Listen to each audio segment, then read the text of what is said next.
You have arrived to Conscious Dream Academy. My name is Celia. I have a strong connection with the dream world, and I help people see what is possible. I'm going to zoom us in to a recent vision I had. I was laying in bed and I recorded my dream on the app on my phone and then laid down to kind of fall back asleep, and I went into like a meditative state and had a vision of Miss Piggy from the Muppets. I was totally surprised. I am not an active follower of the Muppets. It was like a spotlight shining down on her. It was a really cool vision. And then I see Kermit's hand pop into the scene. And then I see Kermit the Frog, the entire frog, pop into the scene. I just observe. The vision ends. I just think, wow. The next vision that came through was a rainbow across a beautiful blue sky. And it was as if I was standing outside just being shown this beautiful rainbow like a gift. The vision clears. The next vision is a very clear vision of a loved one of mine that has passed on. And it was the first time I've had any communication from them that I am aware of. So it was really special and it was really clear, and I felt it was so profound. Then the vision cleared. I believe I fell asleep at that point. Eventually I woke up and went about my day. That evening, it occurred to me, maybe I'll look up what is the meaning of Miss Piggy and Kermit the Frog, because the dreams, the visions, they leave clues. And was actually a spiritual article from the Medium platform called Transcendental Dimensions of Kermit the Frog. It discussed how Kermit can travel between worlds and that it's part of the meaning of the song he sings, The Rainbow Connection. Okay, I didn't even know Kermit the Frog had a song called The Rainbow Connection, but right in that moment, I knew this vision was a single vision. It was a 3-part. I thought each one just had separate meaning. So Kermit the Frog, and then the rainbow, and then the person who had passed on. So it's showing like the rainbow bridges the here and now, and then that which we cannot normally see. So I was like, wow, that's so beautiful. Then I looked up the song and I heard the lyrics, and the lyrics are really special.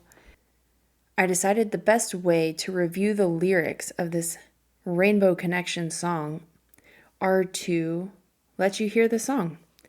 And I tried singing it, and it's actually a bit challenging because it's like a talking in a low voice singing thing. And I'm not a trained singer at all. So I am going to ask Kermit to help me out. So we're going to let him start the song, and then I will bring it home in the end. I hope you enjoy, and again, listen closely to the lyrics.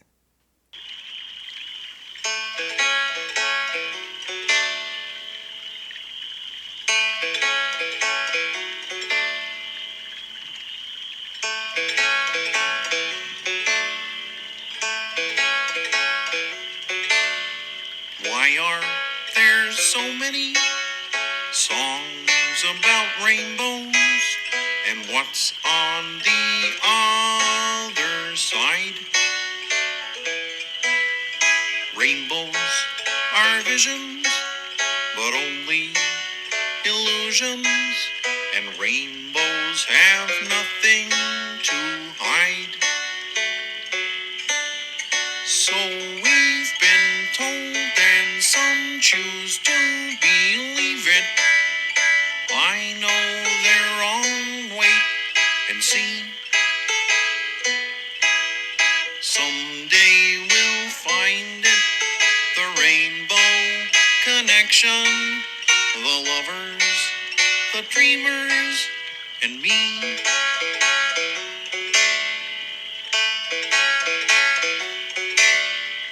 Who said that every wish would be heard and answered when wished on the morning star?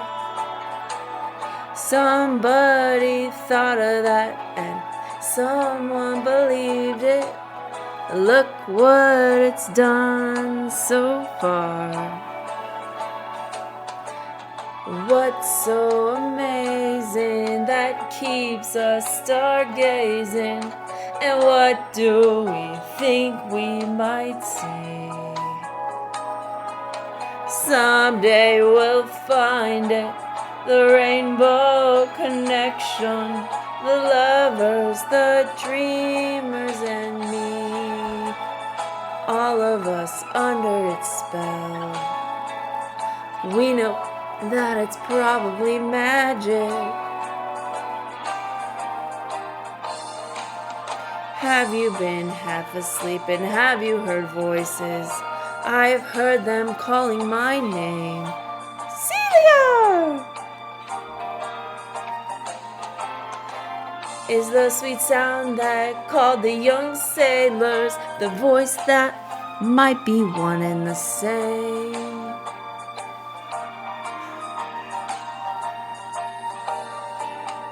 I've heard it too many times to ignore it. It's something I'm supposed to be. Someday we'll find it, the rainbow connection, the lovers, the dreamers, and me. La da da dee da da dum da, da da dum dee da.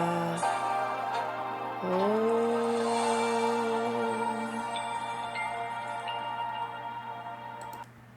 And there you have it, folks. The Rainbow Connection, originally performed by Kermit the Frog in the Muppet movie, created by Jim Henson with the assistance of a lot of Muppets. This movie can be caught in theaters, maybe at a theater near you, in the year 1979. There's many directions you could go in interpreting the vision of Kermit the Frog, the rainbow, and the person on the other side. But the very simple message, especially in regards to dreams, is if you think of yourself going to sleep and then you can have the ability to fly or travel through the dream portal over the rainbow, however you want to look at it. And through this ability to travel, as far as I've experienced, there's infinite places to travel within and without. And it's simple visions like this that just show what's possible. The Rainbow Connection song is the first song in the Muppet movie, and it is showing it's establishing that Kermit the Frog is the lead character of the movie. And it wants to show that Kermit the Frog's just like every other frog. The writers, they are musical geniuses, Kenny Asher and Paul Williams. I know because I read an article. They wanted to show he is a thinking frog and has an introspective soul. In the movie, during the song, Kermit is sitting in the middle of a swamp. The environment includes water, air, and light, and during the song he sees a rainbow and contemplates.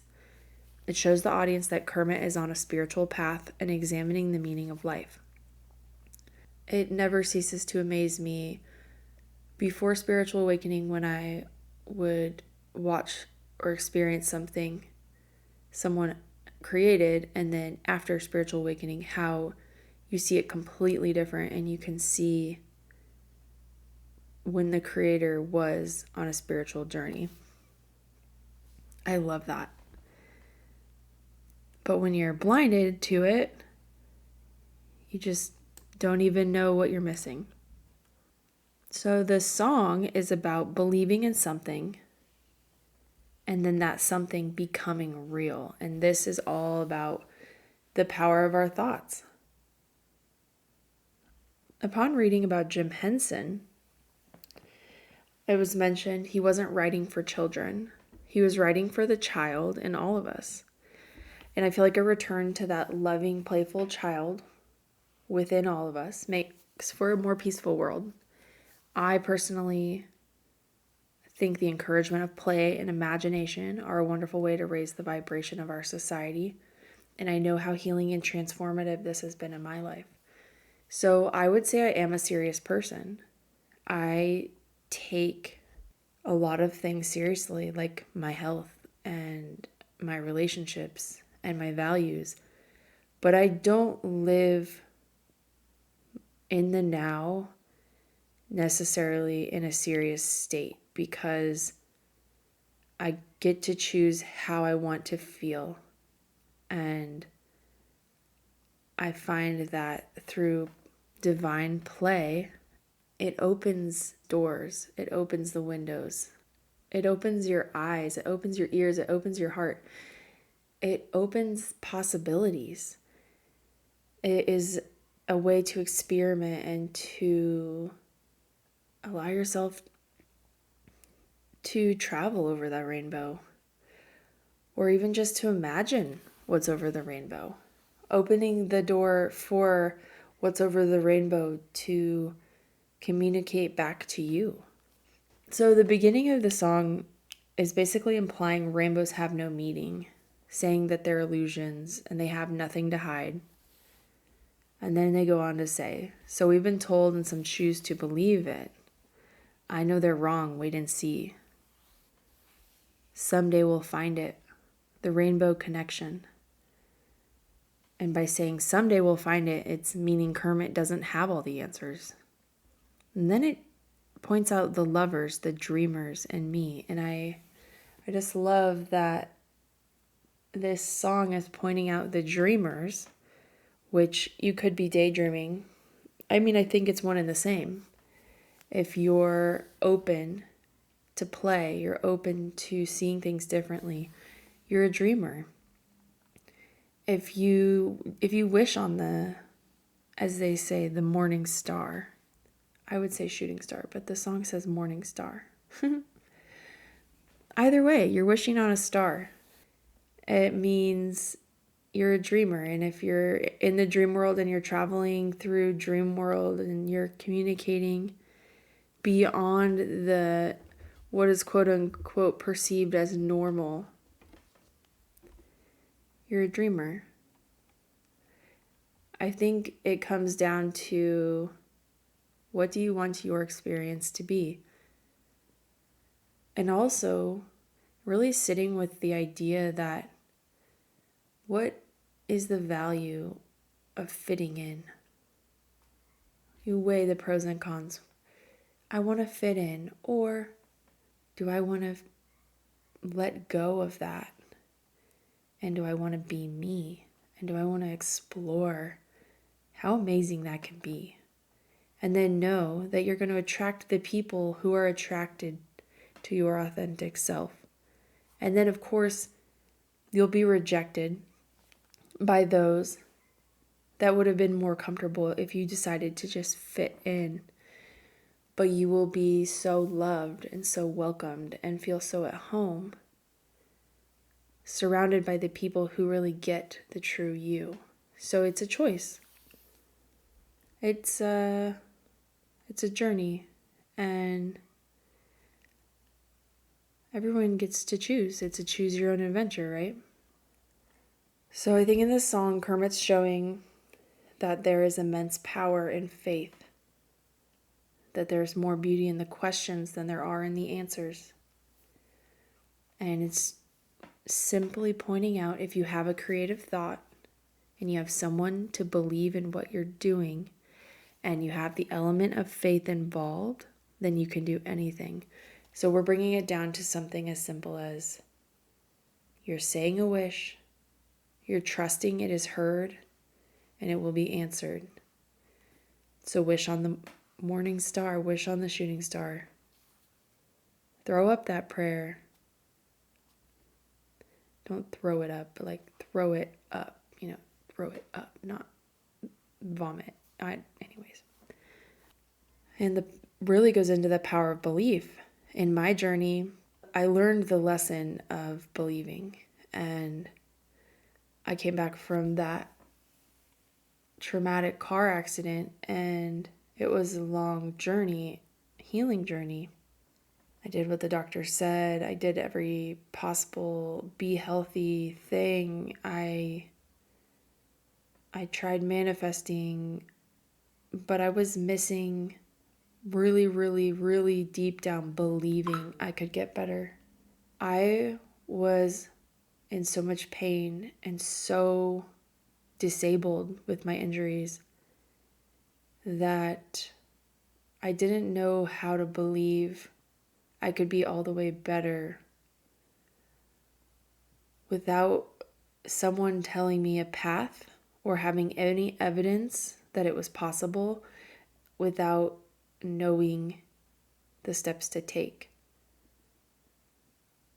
But I had to throw that all out the window, and I got to choose to believe I could get better. It was a blind faith. It felt silly. I would say I'm lying to myself.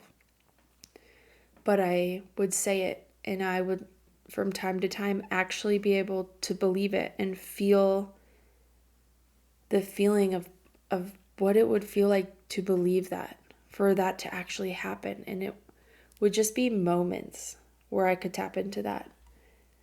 But eventually things started to shift. I think this goes with any endeavor, whether it's a healing journey or a creative project. You may think it all begins with you. Well, it does. But it's not just it's not the you that you've known since childhood. It's the you that is powerful beyond your comprehension.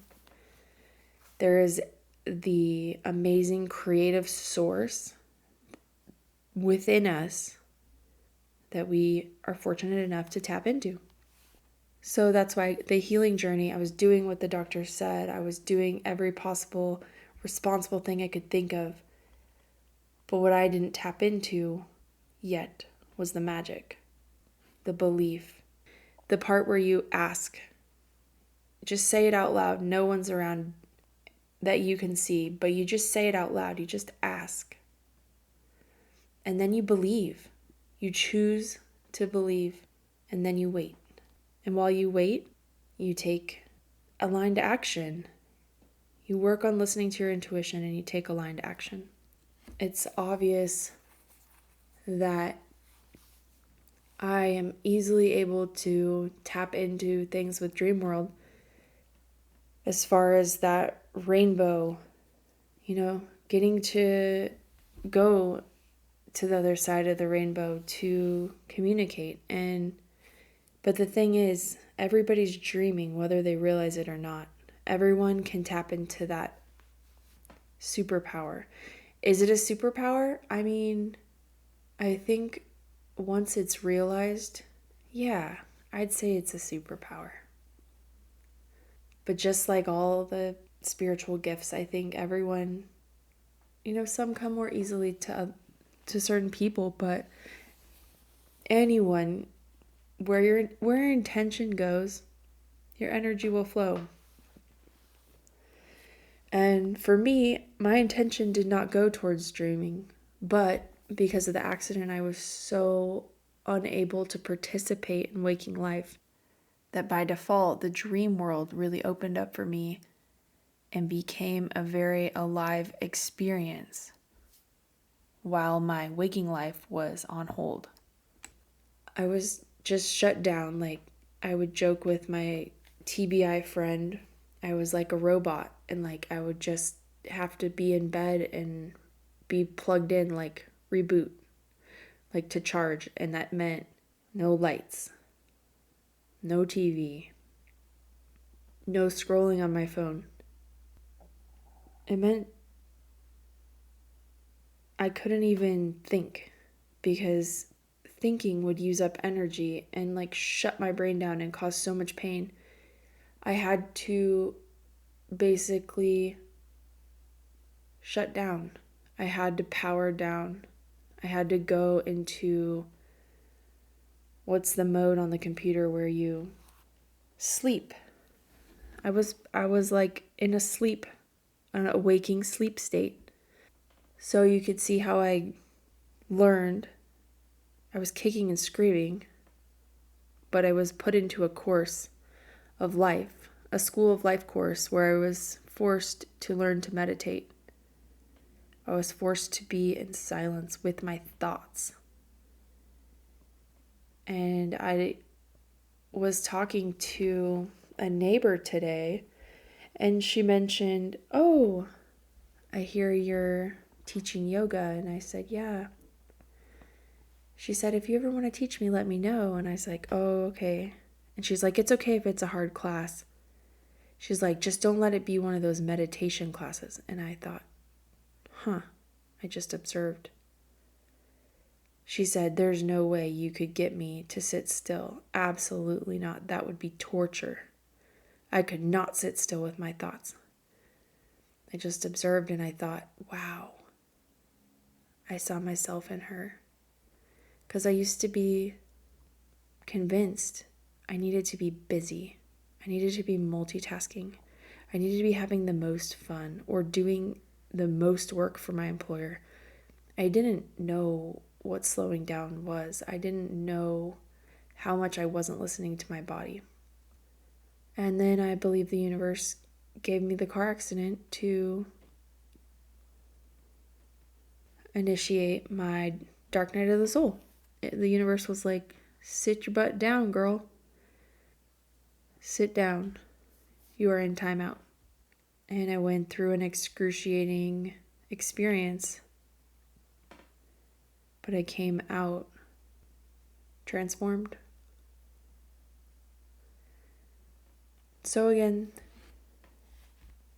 the point of this is to shine light on what is possible. The seemingly impossible is possible. You can change your life no matter what it is. It all starts from within. It's really the golden secret, as far as I'm concerned, is slowing down and getting a meditation practice going. Find silence. If silence feels uncomfortable, that is the biggest red flag. That is the sign. I used to not be able to sit in silence with my family at a meal. I would make sure that music was on. I could not tolerate the silence. People were talking, but something about it, I couldn't handle that amount of silence. I needed an external thing to just calm my nervous system. Like my nervous system was in like a state of holding on to all this trauma and just trying to survive. So friends, keep stargazing, keep dreaming, let it be magic, expect magic, let it be easy, let it be fun. Know that with intention, to go within, to find inner peace, that's really what it comes down to. I had a friend on my journey, and she had cancer, and things were progressing, and I was in a really rough state of health, but I wasn't dying. I was just stuck in my body, basically, unable to participate in normal life and in a lot of pain, but she was dying. One of our last conversations was just her pointing out her goal of finding inner peace. That was the goal. And I realized that was exactly what I needed. I needed to be right where I was, which was hell, in a hell that I did not see a way out of. And no one was coming to save me. I needed to be in that hell, and I needed to change my mind. I needed to change my experience of that exact experience. So I was in hell with no way out. So I decided to turn hell into heaven. And I didn't do that overnight, but I did it. I went within, I got creative, and I changed my mind. I healed my brain in a very big way. I healed my body in a very big way. I healed my relationship to myself.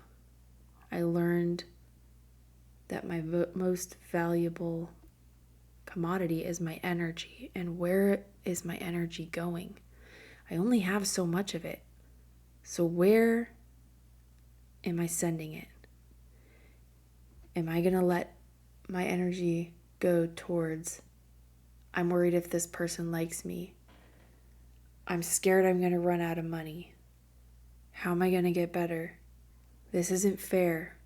I was working with such a small amount of energy. I would, like I said before, I wouldn't be able to think. I would have to cancel out thinking in order to reboot. So I'm not talking like a 20-minute meditation once a day. I'm talking like pretty much an all day, everyday practice.